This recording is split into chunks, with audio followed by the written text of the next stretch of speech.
If you love big phones, you might want to wait. No, really, there are people for whom the 6.1-inch display of the 15 Pro is too small. The 16 Pro is aiming to fix this issue and increase the display size to 6.3 inches, 6.27 inches to be exact. The 16 Pro Max will also get bigger, jumping from 6.7 to 6.86 inches. To me, this seems a bit excessive. It kind of blurs the line between a phone and a tablet. And just think about the ergonomics of this thing. Even with all the rounded edges and lightweight titanium frame, it will still be a huge phone. Luckily, the dimensions of the phones aren't going to change that much. For example, the 16 Pro will become higher by 3mm and wider by less than 1mm, and the weight difference is only 7 grams, which is negligible. The 16 Pro Max will gain 4mm in height and around 1mm in width. Also shouldn't be all that notable. And if the rumors about the size are correct, it may hint at slightly thinner bezels, but no leaker has officially said anything like that, so maybe it's just me. These new iPhones will not only have bigger displays than the current ones, but also better ones, because the 16 Pro is rumored to adopt new micro lens OLED display technology with improved peak brightness and reduced energy consumption. I will not go too deep explaining how this display technology works, but can potentially increase the brightness significantly, making the 15 Pro look dim. I wonder whether Apple will do some sort of coding like Samsung did with their S24 Ultra, and by the way, we've made a video where we compared it to the 15 Pro Max, so be sure to check it out. So in terms of the display, the 16 Pro and Pro Max could be miles ahead of the 15 Pro models. However, when it comes to the design of the phones, most likely we will not see any change. It will be the same titanium frame, the same rounded edges, and the same flat glass on both sides. Even the thickness is gonna stay the same. There's also no information about the colors, so there is a chance that the 16 will look exactly like the 15 Pro, but I hope to at least get a new color. The 15 Pro, besides coming in white and black, also comes in natural titanium and blue titanium. I think the natural titanium is here to stay. It's a signature color for the titanium iPhones, but the blue one, I think the 16 Pro will drop blue and replace it with something else. Hopefully something green or red or maybe even purple. I am personally leaning more towards green.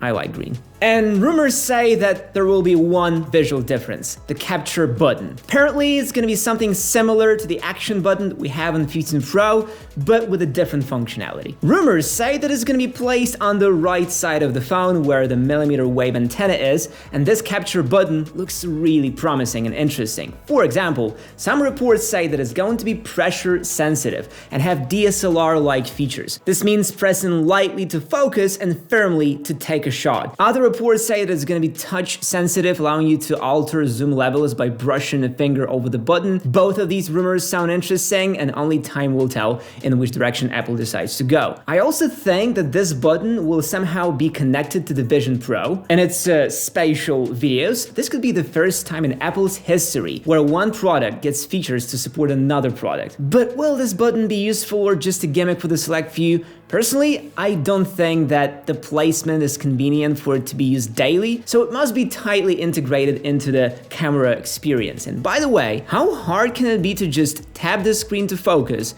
and tap once more to take a picture? Do you really need a separate button for that? I would appreciate more if the action button was moved a bit lower, possibly under the volume rocker. This would make it far more accessible, and Apple should definitely give the action button 16 Pro more features like double press, triple press, or even the pressure sensitivity. This just makes more sense to me. But honestly, I'm more excited about the camera improvements. I'm a camera guy, I shoot videos for a living, sue me. So the 16 Pro and Pro Max could have an improved 48 megapixel main camera sensor with a stacked design. Some even claim it to have digital gain control for improved dynamic range and lower noise. I found a number of 12%, which should be the size increase of the camera sensor of the 16 Pro Max.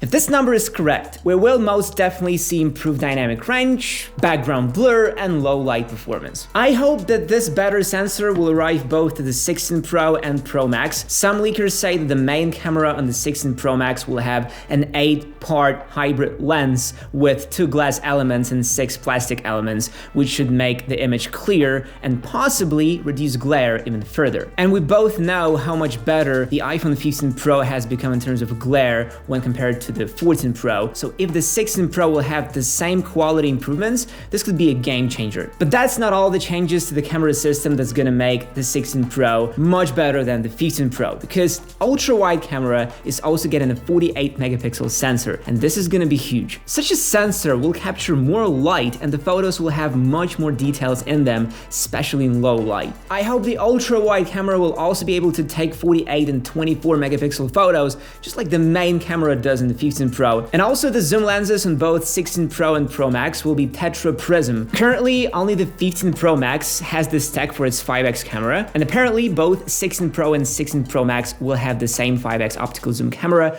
which is great. And although I think the 3x and the 15 Pro is a bit more versatile in everyday life than 5x, purely from an artistic perspective, the 5x is better, gives more freedom. And it comes to no surprise that the processor and battery are also getting a bit better. There are no concrete rumors about the A18 Pro performance gains, but the phones are expected to include a new thermal design to fight overheating that is somewhat present on the 15 Pro models. As for the battery, it's rumored to have increased capacity. Difference, however, is quite slim, couple dozen milliamp hours at best, so don't count on substantial battery life improvements. From what you've heard by now, the iPhone 15 Pro seems like a very close match to the 16 Pro that's coming later this year. The changes seem to be minimal and not to affect the user experience that much. However, the 16 Pro and Pro Max have an ace up sleeve: AI. And yes, it looks like Apple decided to finally play the big game. According to Mark Gurman, Apple has been working on generative AI for years. These new AI features could include a revamped interaction between Siri and the Messages app, improved Apple Music app with auto-generated playlist, and even supercharged productivity apps like Pages and Keynote,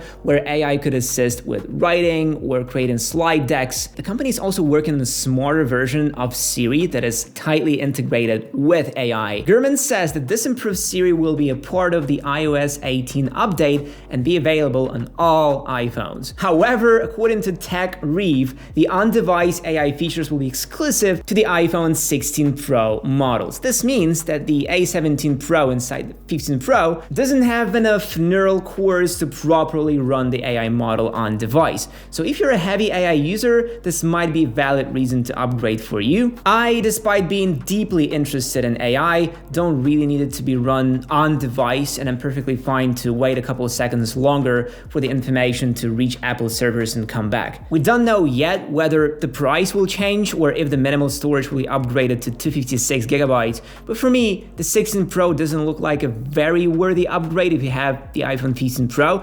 Yes, the 16 Pro will be better in every way, but this time I'm gonna save my money and stick with my 15 Pro. But hey, maybe Apple will show us something crazy that will turn the scales and make me wanna buy this new iPhone. Who knows? And if you're going to buy the 15 Pro right now, there are 15 things that you must do right from the start. We have a great video about them. See you there.